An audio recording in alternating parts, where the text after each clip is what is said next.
Hey guys, good morning and welcome back in our YouTube channel for आपकी success. मेरा नाम है आरती और आज हम लोग डेली करंट अफेयर सीरीज में 25 मई के इंपॉर्टेंट करंट अफेयर्स को कवर करेंगे।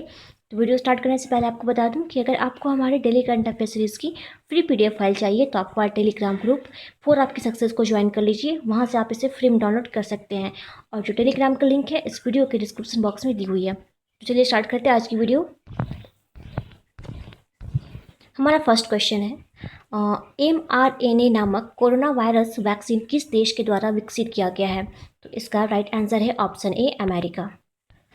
तो अमेरिका में जो है इस mRNA नामक कोरोना वायरस वैक्सीन को जो है विकसित किया गया है। ठीक है, इस वैक्सीन को जो है अमेरिका स्थित बायोटेक्नोलॉजी फर्म मॉडर्न इंक के द्वारा जो है वो बनाया गया है। ठीक है, याद रहेगा कि अमेरिका स्थित बायोटेक्नोलॉजी फर्म मॉडर्न इंक के द्वारा जो है इसे विकसित किया गया है।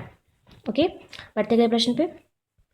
क्वेश्चन नंबर 2 है, सबको रोजगार मिलेगा नामक योजना किस राज्य सरकार के द्वारा शुरू की गई है? तो इसका राइट आंसर है option C, Madhya Pradesh. Okay, तो आपको बता दें कि मुख्यमंत्री शिवराज सिंह चौहान ने वीडियो कॉन्फ्रेंसिंग के दौरान जो है सबको मिलेगा रोजगार योजना का उद्घाटन किया। इस योजना के तहत मजदूरों को जो है मनरेगा जॉब कार्ड भी वितरित किए जाएंगे। ठीक है, बात करें एमपी की तो कैपिटल है इसकी भोपाल और इस्टेब्लिशमेंट हुआ था मध्य प्रदेश का 1950 में। याद रखिएगा 1950 के अंदर जो है मध्य प्रदेश जो है एक राज्य बना था। गवर्नर है यहाँ के लालजी टंडन और यहाँ पे जो लोकसभा की सीट है वो टोटल है 29 और राज्यसभा की जो सीट है वो है 11। क्लियर। और आपको बता दें यहाँ के जो इम्पोर्टेंट नेशनल पार्क हैं उनमें है फेमस है Bandhavgarh national park, Kanha national park, Satpura national park, Van Vihar national park और Panna national park. Clear. MP government ने हाल ही में अभी संबल योजना, जीवन शक्ति योजना, जीवन अमृत योजना और FIR आपके द्वार जो है वो भी चलाया था। साथ ही चरण पादुका पहल की शुरुआत की थी और पुलिस कर्मियों को जो है करमवीर पदक देने की भी घोषणा की थी। आई होप आपको क्लियर होगा। बढ़ते अगले प्रश्न पे। क्वेश्चन नंबर 3 है, हाल ही में ICMR ने जो है किस वैक्सीन के उपयोग पर संशोधित परामर्श जारी किया है? तो इसका राइट आंसर है ऑप्शन ए, हाइड्रोक्लोरोक्विन। ठीक है, तो ये जो ICMR है इसने अभी हाल ही में जो है हाइड्रोक्लोरोक्विन के जो है उपयोग पर संशोधित परामर्श जो है वो जारी किया है। ठीक है, इसे डॉक्टरों की देखरेख के अंदर ही लेना है इस दवा को। और ICMR के सलाहकार ने ये भी आगाह किया है कि दवा के सेवन से झूठी सुरक्षा की भावना पैदा नहीं होनी चाहिए। क्लियर। बात करें ICMR की तो इसका फुल फॉर्म है Indian council of medical research और इसका फॉर्मेशन ईयर है 1911 यानी कि 1911 के अंदर जो है इसका फॉर्मेशन हुआ था ICMR का। इसका सेक्रेटरी जनरल है डॉक्टर बलराम भार्गव और इसका जो हेड क्वार्टर है वो न्यू दिल्ली के अंदर है। क्लियर। बढ़ते अगले प्रश्न पे। क्वेश्चन नंबर 4 है, हाल ही में एयरटेल अफ्रीका ने किसके साथ मिलकर कोविड-19 से प्रभावित बच्चों और परिवारों की मदद के लिए समझौता किया है? तो इसका राइट आंसर है ऑप्शन ए, यूनिसेफ।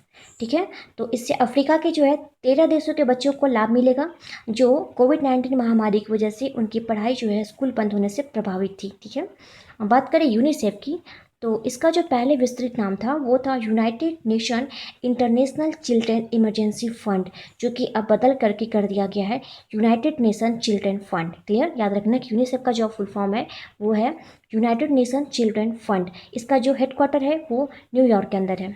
ओके, बढ़ते अगले प्रश्न पे। क्वेश्चन नंबर 5 है, हाल ही में जम्मू एंड कश्मीर लोक सेवा आयोग के अध्यक्ष के रूप में किसे नियुक्त किया गया है? तो इसका राइट आंसर है ऑप्शन ए, BR शर्मा। तो आप याद रखना कि BR शर्मा को जो है अभी हाल ही में जम्मू एंड कश्मीर लोक सेवा के आयोग के अध्यक्ष के रूप में नियुक्त किया गया है। बात करें कश्मीर की, जम्मू कश्मीर की, तो आपको पता होगा कि अभी हाल ही में जम्मू कश्मीर के जो है कश्मीरी केसर को GI टैग मिला था और जम्मू कश्मीर ने सुकून कोविड-19 बीट द स्ट्रेस कार्यक्रम की भी शुरुआत की थी। जम्मू कश्मीर बैंक के MD बने हैं अभी हाल ही में जुबैर इकबाल। इनका भी नाम याद रखना कि जुबैर इकबाल को जो है हाल ही में जम्मू कश्मीर बैंक के MD के रूप में नियुक्त किया गया है। जम्मू कश्मीर में एक सिटी चौक है जिसका नाम बदल कर अब भारत माता चौक कर दिया गया है। याद रखना कि जम्मू कश्मीर में एक सिटी चौक है जिसका कि नाम बदल के अभी हाल ही में भारत माता चौक कर दिया गया है। अच्छा, आपको बता दें जम्मू कश्मीर हाईकोर्ट में पहली बार किसी न्यायाधीश ने भारत के संविधान की शपथ लेकर अपना कार्यभार संभाला था, जिनका नाम है रजनीश ओसवाल। ये क्वेश्चन बहुत इंपॉर्टेंट है, आप इसे जरूर याद रखिएगा कि रजनीश ओसवाल जो है वो पहले ऐसे न्यायाधीश हैं जिन्होंने अपना कार्यभार जो है संभालने के पहले संविधान की शपथ लेकर के जो है अपना कार्यभार संभाला था। ठीक है। जम्मू कश्मीर हाई कोर्ट की जो चीफ जस्टिस है उनका नाम है गीता मित्तल, जो कि जम्मू कश्मीर हाई कोर्ट की पहली महिला जज भी है। ठीक है, तो याद रखना गीता मित्तल जो है वो जम्मू कश्मीर की जो है हाई कोर्ट की चीफ जस्टिस है। ठीक है, और ये पहली महिला जज भी हैं।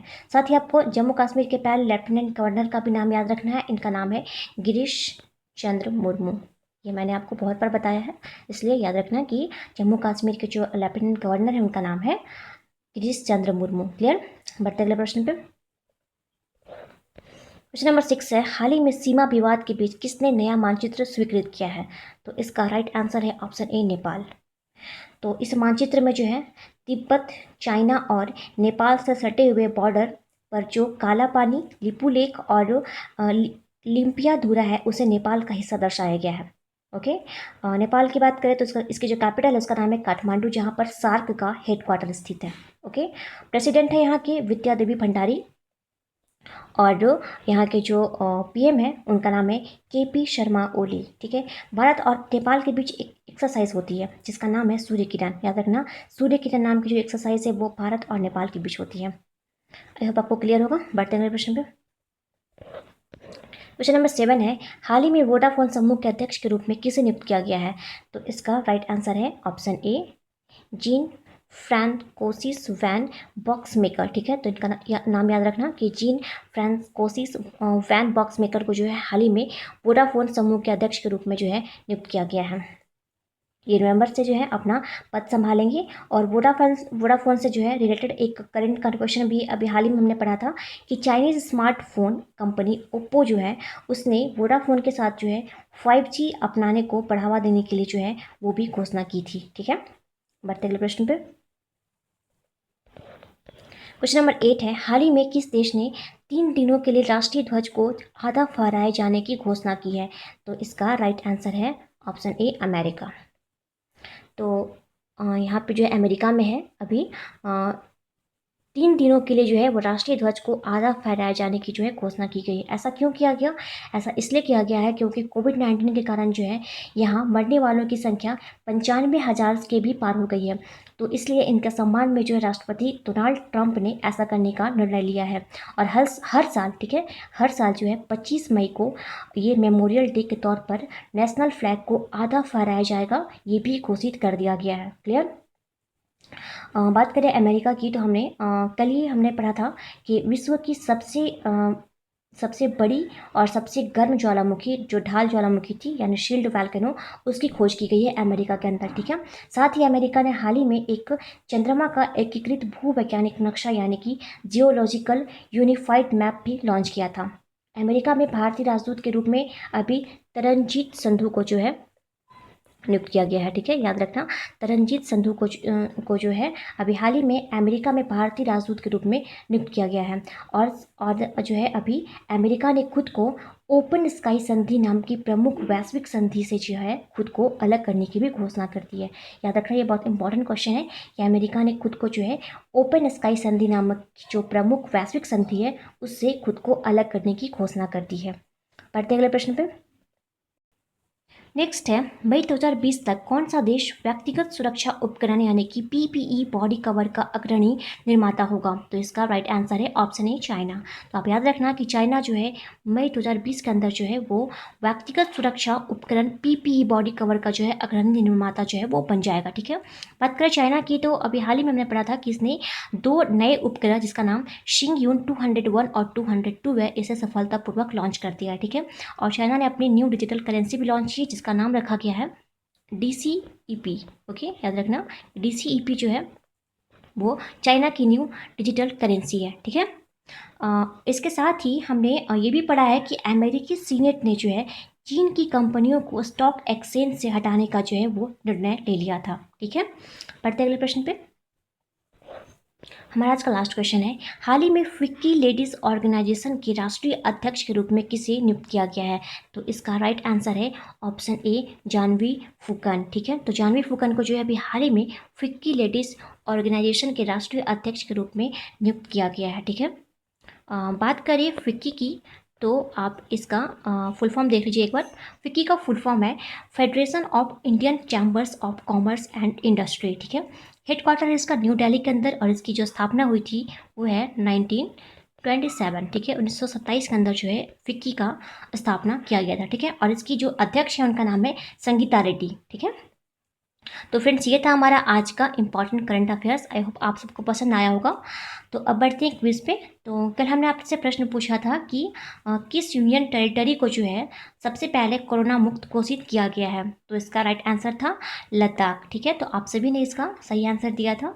आज के लिए आपका प्रश्न रहेगा, आपको बताना है कि अभी हाल ही में जो है वो CBSE के अध्यक्ष के रूप में कौन नियुक्त हुए हैं?